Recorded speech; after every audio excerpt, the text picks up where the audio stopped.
Don't mistake your coworkers for your friends, because they will smile with you in front of your face and they will talk about you with your other coworkers behind your back. Hey guys, welcome back to my channel. If you're new here, my name is Francine. Thank you so much for stopping by. I am happy to have you. Here on the Glow Up Code, I focus on faith, self-improvement, lifestyle, and a bit of fashion and beauty in between. So today I'm going to be sharing things that you should not share with anyone. And when I say anyone, I mean anyone. Now, there are some exceptions to this rule. I mean, if you have a partner, if you have children, I completely understand that. But I mean, outside of that, here are some things I feel like you should keep to yourself and not share or overshare. People tend to want to just post everything unnecessarily. I guess it's the validation that people are looking for. Everyone posts for different reasons. Make sure that you find that validation within yourself. Allow God to validate you, because over here, we only care about what God says that we are. Okay? What anyone else says does not matter. So without further ado, first thing on the list is your business, period. That just covers it all. Don't share nothing about your business. But I'm gonna get a little bit more granular, okay? First things first, family issues. Family issues or drama. Keep that to yourself. People only need to know what's going on in your house. People only need to know what's going on in your family dynamics. Keep that to the people that need to know it, okay? The less you share, the better. There's no need to take your family business outside of your four walls. And if it's your extended family members, even so, keep it within the confines of the individuals who need to know about it. Ain't no need to share with anybody else. It's no one else's business. Just deal with it accordingly with the people who are involved and who needs to know and who needs to hear. Next is your goals. Keep your goals to yourself. Do not share your goals with anyone, because when you speak prematurely, there are people who are seed killers. There are people out there who do not mean you well and don't want to see you prosper. And in Jamaica, they have a saying that goes, do not count the eggs before they hatch. In other words, you may have a goal in mind and you haven't even started yet. And you go share that with someone else, and that thing may never come to fruition. And then you think about it months down the road, you're like, you know what? I had an idea and it just never took off for some reason. Listen, keep your business private. Keep your business to yourself. I'm going to repeat this until the day I die. And I have to remind myself to stop sharing your goals and your plans and your aspirations. Share them with God. Keep them between yourselves, not even the closest person to you. Just keep it to yourself. Sometimes people think that when they share a goal, it holds them accountable and motivates them to actually fulfill that goal. In other words, I think oversharing it or sharing it prematurely does the opposite. I can use myself, for instance. I've written a book, okay? And I've been talking about this book for years. And I'm so excited about it. I want to get it done. But for some reason, I can't complete this book, meaning I've written it. It's where I need to take the next step. And for some reason, I just cannot get there. And I'm not saying that it's anyone else's fault, but I feel like now that I've shared that I'm coming out with this book, I feel the pressure. I almost wish I never actually shared this, because some people have the misconception that sharing it will motivate you, but it does the opposite. So keep your business to yourself. Keep your goals, your plans, your aspirations between you and God and the pen and the paper, okay? Next would be your relationship status. I don't know what this trend is about people sharing the person they're with online.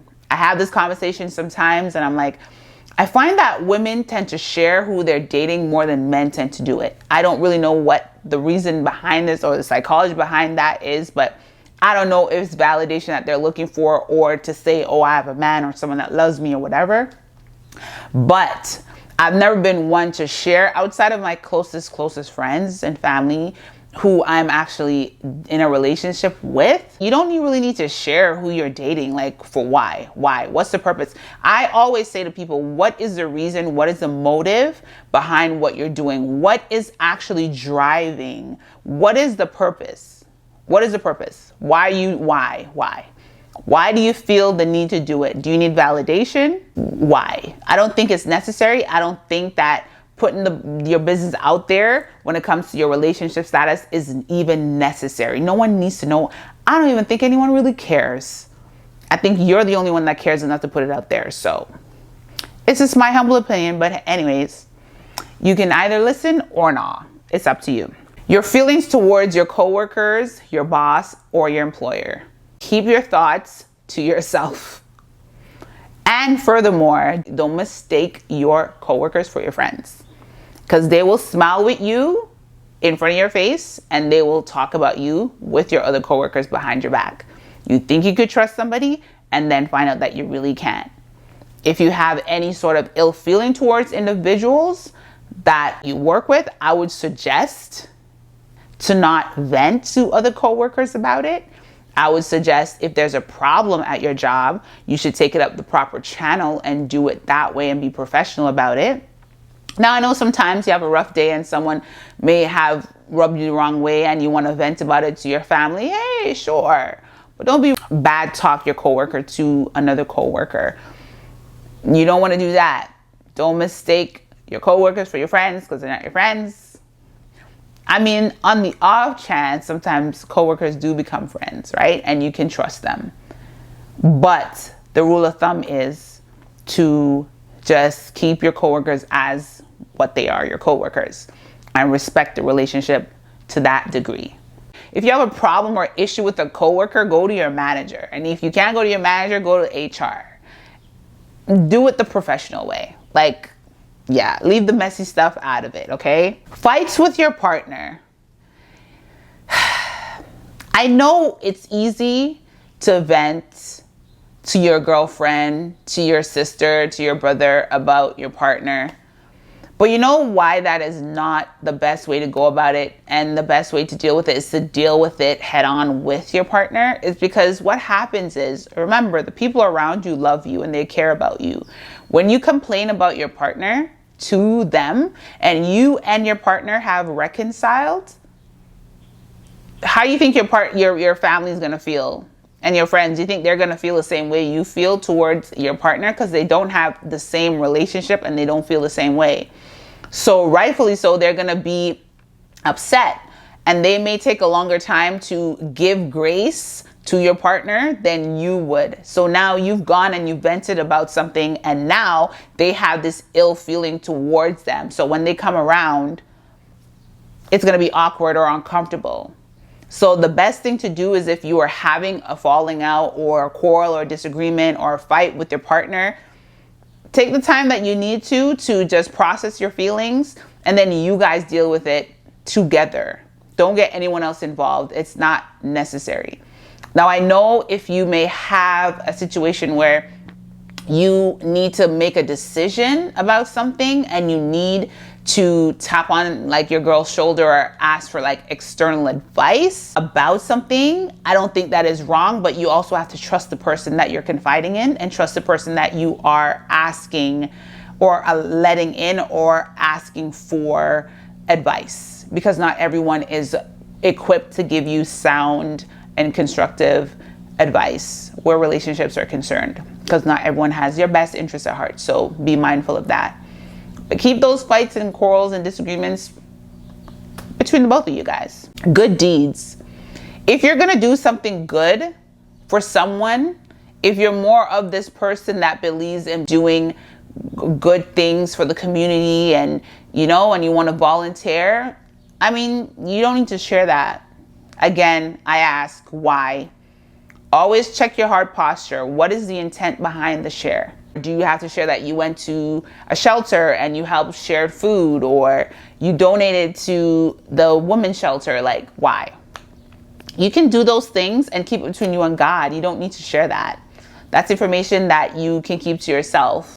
Just continue doing good. God sees your goodness, God sees your heart, and God will bless you. and reward you openly so others can see. Good news, when good things are happening for you in your life, keep it to yourself.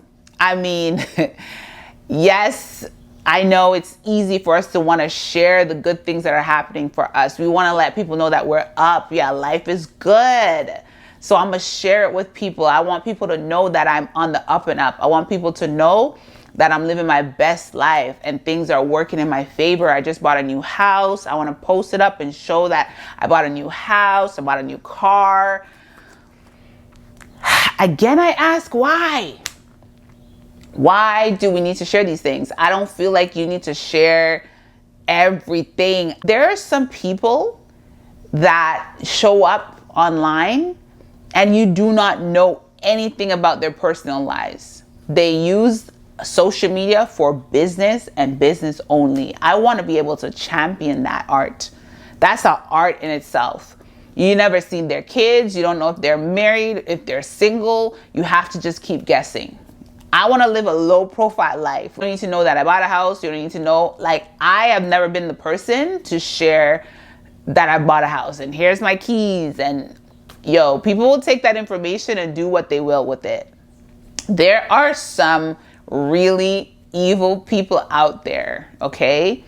And it's just best to keep your stuff to yourself. Check your heart again. Why am I sharing this? What is the reason behind it? And some people I just want to give God the glory. Let people know that God has been good to me. You can give God his glory. God don't need you to come to social media, Facebook, Instagram, and TikTok to give him glory.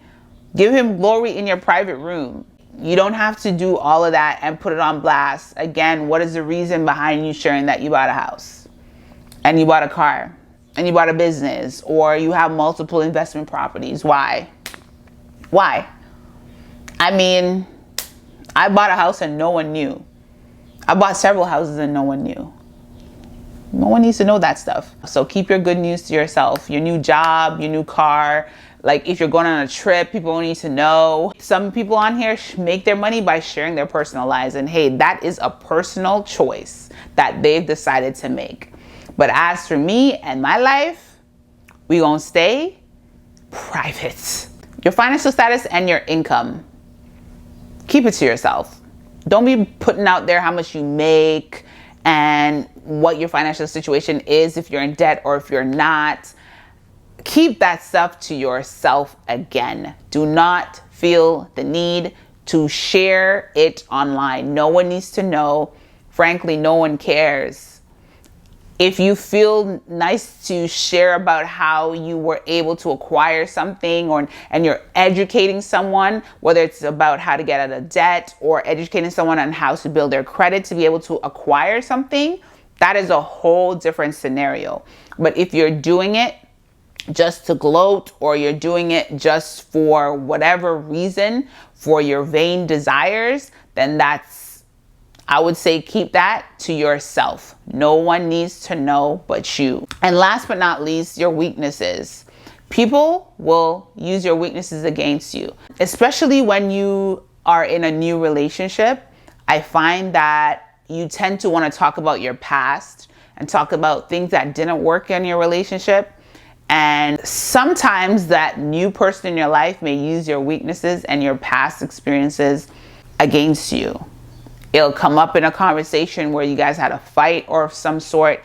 That will come up, and then that turns into another situation.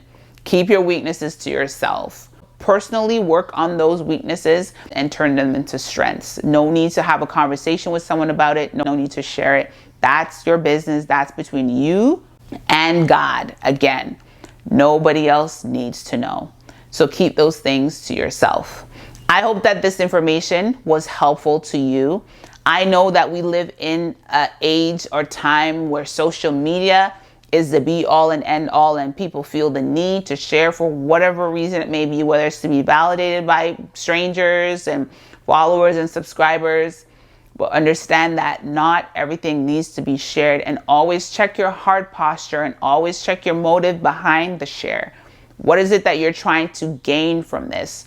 What is it that you're expecting? And if you don't get the response, how does it make you feel? Until next time, stay safe and God bless. Bye. Bye.